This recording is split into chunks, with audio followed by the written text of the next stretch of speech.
তো আশা করি সবাই শুনতে পাচ্ছেন আমাকে। জি ভাইয়া। জি ভাইয়া। তাহলে আমরা যেটা করব এখন সেটা হচ্ছে সাবডোমেইনে কিভাবে আমাদের ওয়ার্ডপ্রেসটা আমরা ইনস্টল করব সেটা দেখব। তাহলে চলুন, এটা করার জন্য আমাদের ছোট একটা কাজ করতে হবে। আমরা কোথায় আমাদের ওয়ার্ডপ্রেস ইনস্টল করবো বলেন তো এবার? ওয়ার্ডপ্রেস ইনস্টল কোথায় করবো ওয়ার্ডপ্রেস ইনস্টলটা? সাবডোমিনে। সাবডোমেইনে। তাহলে আমাদের কি করতে হবে? একটা সাবডোমেইন আগে ক্রিয়েট করতে হবে, বুঝতে পারছেন? জি, আমাদের তাহলে কি করতে হবে? একটা সাবডোমেইন ক্রিয়েট ক্রিয়েট করতে হবে। করতে হবে। ওকে, তার জন্য আমরা কি করব? সুন্দর করে চলে যাব হচ্ছে এই যে অ্যাডভান্সে আসবেন। জি, অ্যাডভান্স আসলে তো আপনার কোনো সাবডোমেইন দেখতে পারবো না আমরা, ঠিক আছে? তো এটার একটা সুন্দর, ওরা হচ্ছে আলাদা করে রাখছে, এটা ভালো লাগছে আমার। যে হচ্ছে অন্যান্য কন্টেন্ট প্যানেল গুলো এভাবে থাকে না, মানে এখানে থাকে না। অন্যান্য কন্টেন্ট প্যানেলে এখানে আমরা সাবডোমেইন পাই, কিন্তু এখানে সুবিধা হচ্ছে কি দেখেন যে ডোমেইনস একটা অপশন দেওয়া আছে সাইড বারে, দেখতে পাচ্ছেন সবাই? জি, ডোমেইনসে ক্লিক করবেন। ডোমেইনসে ক্লিক করার পরে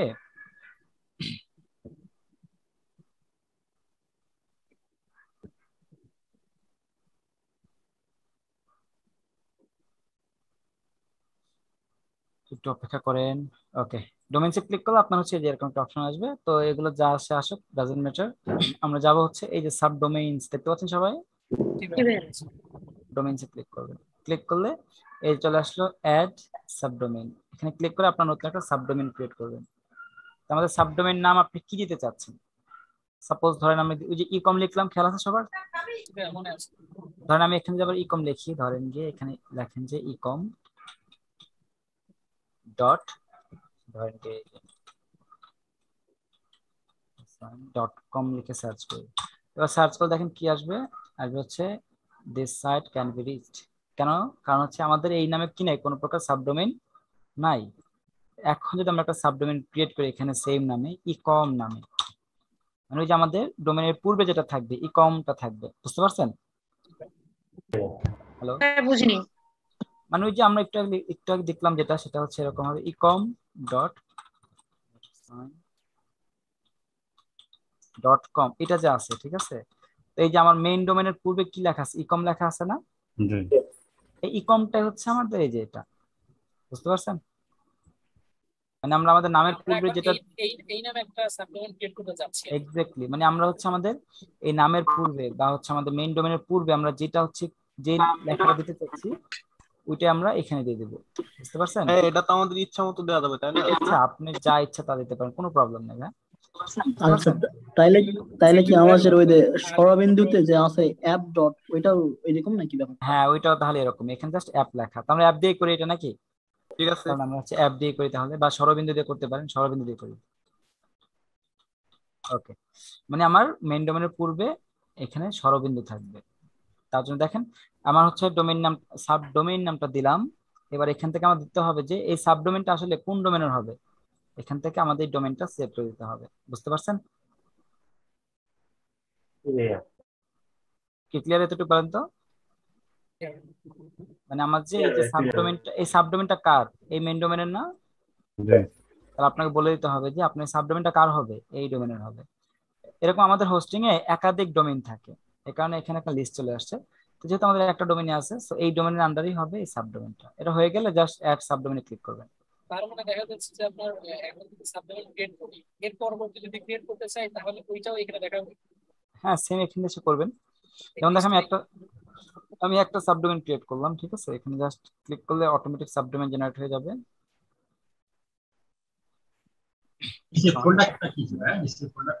এটা হচ্ছে ওই যে আপনার এটা কোথায় হবে, মানে কোথায় শো করবে, এটা এখানে চলে আসবে।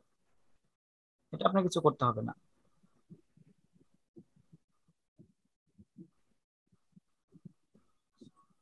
একটু সময় লাগবে।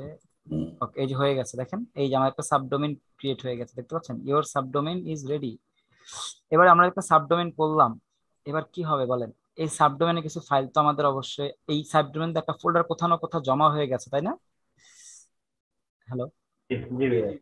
সেটা কোথায় জমা হয়েছে সেটা দেখেন। এবার আমরা যদি যাই আমাদের অ্যাডভান্স, যদি আবার যাই, আচ্ছা সাবডোমেইন ক্রিয়েট করাটা ক্লিয়ার কিনা বলেন তো? সাবডোমেইন ক্রিয়েট জি, করাটা সমস্যা না, আমি শেষে আবার নতুন একটা সাবডোমেইন ক্রিয়েট করে দেখাবো, কোনো প্রবলেম নেই। এখানে আসার পরে দেখবেন আপনি যে ফাইল ম্যানেজারে আসেন, ফাইল ম্যানেজার সাবডোমেইনটা আমার ব্লু হোস্ট থেকে নিতে হবে আর কি, না সিম্পল এজ। সাবডোমেনটা আপনি সিপেন থেকে নিতে হবে। ওকে, দেখেন এই যে আমরা হচ্ছে আমাদের ফাইল ম্যানেজারে আসলাম। কোথা থেকে আসলাম? এই যে আমাদের এখান থেকে আমরা আসলাম হচ্ছে ফাইল ম্যানেজারে।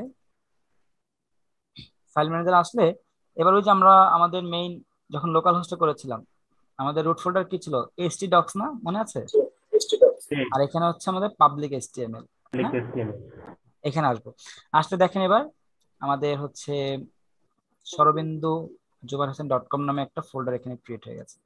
সবাই কি দেখতে পাচ্ছেন? এবং দেখেন এখানে ডুপ্লিকেট কিছুই পাবেন না, একদম ফাঁকা। জাস্ট এটা একটা ফাইল থাকবে, বিন ফাইল এটা। তাছাড়া কিন্তু আর কিছু নাই আমাদের এখানে, একদম ফাঁকা না? একদম ফাঁকা। তো এখন আমরা এখানে কি করব? আমাদের ওয়ার্ডপ্রেস ইনস্টল করব। এখন অনেকে প্রশ্ন, ভাই আপনি কি এখানে আবার সেগুলো পেস্ট করবেন, কপি পেস্ট করবেন? আসলে না, আমরা এরকম করব না। তাহলে আমরা কি করব?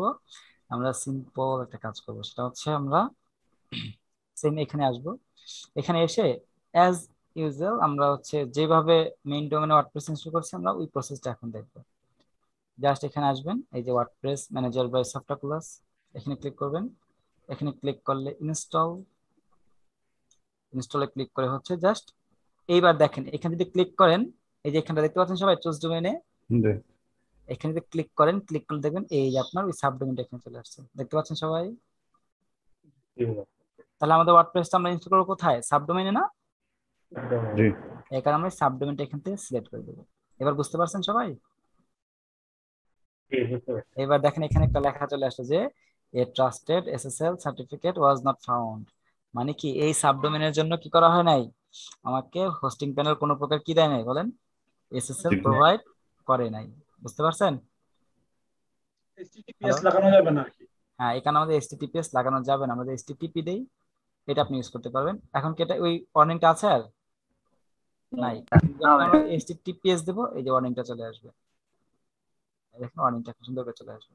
তো আমরা এখানে HTTP টা ইউজ করি, তবে HTTPS আমরা আমাদের অনেকগুলো সাইটে ইউজ করতে পারবো, এটা দেখাচ্ছি আমি একটু পরে। এর ক্লিয়ার তো নাকি? এই যে আমাদের সাবডোমেনটা আমরা এখানে কিভাবে শো করলাম? হ্যালো, অর্থাৎ এখানে সাবডোমেইন শো করানোর জন্য আপনাদের অবশ্যই কি করতে হবে? একটা সাবডোমেইন আগে ক্রিয়েট করতে হবে। বুঝতে পারছেন? জি ভাই। ওকে, এটা হয়ে গেল। তো HTTP দিলাম, এবার এই যে সাবডোমেইনটা আপনারা এখানে আনতে পারবেন সবাই, বলেন তো এবার? জি ভাই।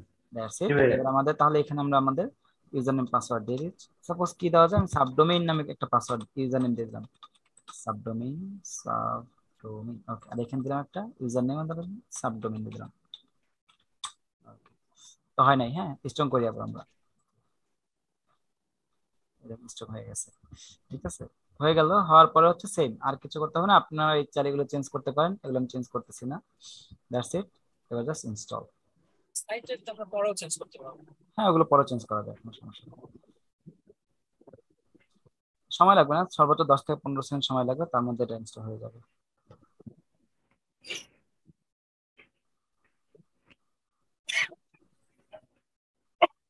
ভাইয়া তিনটার জন্য কি আলাদা আলাদা ভাবে পাসওয়ার্ড মানে নেম এগুলা দিতে হবে? আপনি চাইলে সেম রাখতে পারেন, কোনো সমস্যা নেই। তবে সবগুলোতে কিন্তু মানে সেম পাসওয়ার্ড সেম ইউজার দিতে পারবেন, কোনো প্রবলেম নাই, কিন্তু একটা দিয়ে যে তিনটা চালাবেন এরকম না। বুঝতে পারছেন? এত পাসওয়ার্ড মনে রাখবো কিভাবে? তাহলে সবগুলো সেম পাসওয়ার্ড দিবেন, তাহলে হয়ে গেল। এমনিতেই ওকে, পাসওয়ার্ড দেখা যাচ্ছে বিভিন্ন জিনিসের সেম পাসওয়ার্ড দিলে পরে ইউনিক আচ্ছা, পাসওয়ার্ড দিয়ে রাখবেন। এই দেখেন আপনারা দেখেন দুটো লিঙ্ক জেনারেট হয়ে গেছে, একটা হচ্ছে অ্যাডমিন লিঙ্ক আর একটা হচ্ছে আপনার মেইন সাইট লিঙ্ক। আমি মেইন সাইট লিঙ্কে ক্লিক করলে আমার এখানে যে মেইন সাইট, এই দেখেন চলে আসলো যে সরবিন্দু.jubairhosen.com।